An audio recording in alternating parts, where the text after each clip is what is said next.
Hello hi നമസ്കാരം. ഞാൻ പ്രിയങ്ക. എല്ലാവർക്കും പാഷൻ ഫ്രൂട്ട് കിച്ചണിലേക്ക് സ്വാഗതം.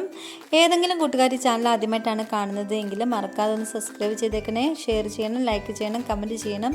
ചാനൽ സബ്സ്ക്രൈബ് ചെയ്ത് കഴിയുമ്പോൾ ഒരു ബെല്ലൈക്കൺ വരും. അതിനകത്ത് ഓൾ എന്ന് പറയുന്ന ഓപ്ഷൻ ക്ലിക്ക് ചെയ്താൽ ഞാനിടുന്ന വീഡിയോസിൻ്റെ എല്ലാ നോട്ടിഫിക്കേഷൻസും നിങ്ങൾക്ക് കിട്ടുന്നതായിരിക്കും. ക്രിസ്മസ് സ്പെഷ്യൽ ആയിക്കൊണ്ട് ഞാനൊരു ചിക്കൻ റോസ്റ്റാണ് തയ്യാറാക്കുന്നത്. അപ്പോൾ അതെങ്ങനെ തയ്യാറാക്കാൻ നമുക്ക് നോക്കിയിട്ട് വന്നാലോ. അതിനായിട്ട് ഞാനൊരു ചീനച്ചട്ടി ഗ്യാസിൽ വെച്ച് കൊടുത്തിട്ടുണ്ടായിരുന്നു. അത് ചൂടായിട്ട് വരുമ്പോഴേ കുറച്ച് വെളിച്ചെണ്ണ ഒഴിച്ച് കൊടുക്കുന്നുണ്ട്.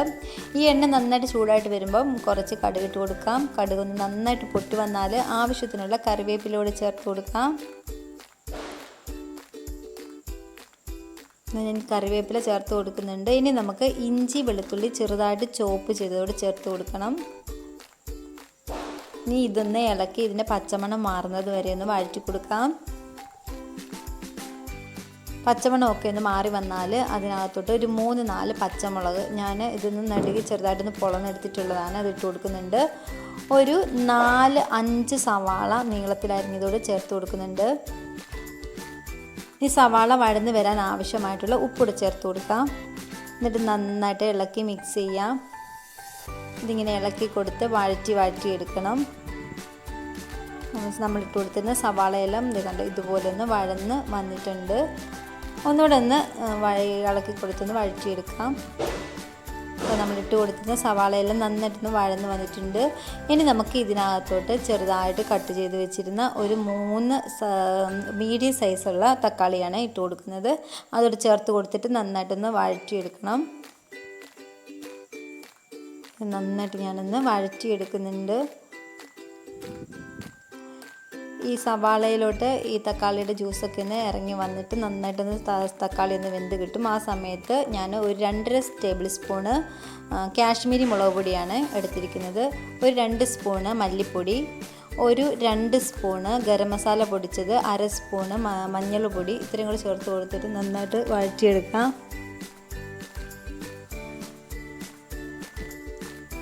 മീഡിയം ഫ്ലെയിമിലിട്ട് വേണം നമുക്കിതൊന്ന് തയ്യാറാക്കിയെടുക്കാൻ, ഇല്ലെങ്കിൽ പൊടികളെല്ലാം ഒന്ന് കരിഞ്ഞു പോവും. ഇനി എരിവിന് ആവശ്യമായിട്ടുള്ള കുരുമുളക് എത്ര വേണോ അത്രയും കുരുമുളക് പൊടി നമുക്ക് ചേർത്ത് കൊടുക്കാം.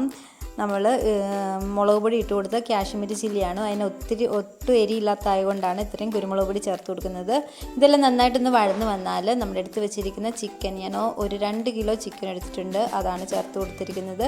നന്നായിട്ടൊന്ന് ഇളക്കി മിക്സ് ചെയ്ത് കൊടുക്കാം. ഈ മസാലയെല്ലാം ഒന്ന് ആ ചിക്കനിലോട്ടൊന്ന് പിടിച്ച് കിട്ടും. അത്രയും നേരം നമ്മളൊന്ന് നന്നായിട്ടൊന്ന് ഇളക്കി മിക്സ് ചെയ്യണം.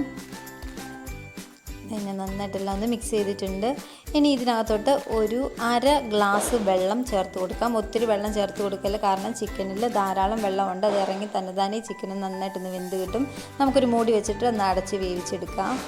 ഇതൊക്കെ ഉണ്ട്, നമ്മുടെ ചിക്കനൊക്കെ ഒന്ന് ചെറുതായിട്ടൊന്ന് തിള വന്നിട്ടുണ്ട്.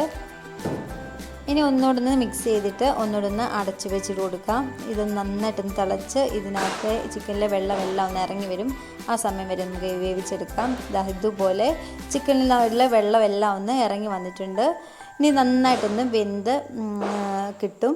ഇനി ഉപ്പൊക്കെ ഉണ്ടോ നോക്കിയിട്ട് ആവശ്യത്തിന് ഉപ്പൊക്കെ ചേർത്ത് കൊടുക്കണം. ഞാനിവിടെ ഇച്ചിരി ഉപ്പ് കുറവായിരുന്നതുകൊണ്ട് ഉപ്പ് ചേർത്ത് കൊടുത്തിട്ട് നന്നായിട്ടൊന്ന് മിക്സ് ചെയ്തെടുക്കുന്നുണ്ട്. നമ്മുടെ ചിക്കൻ റോസ്റ്റ് റെഡി ആയിട്ട് വരുന്നുണ്ട്.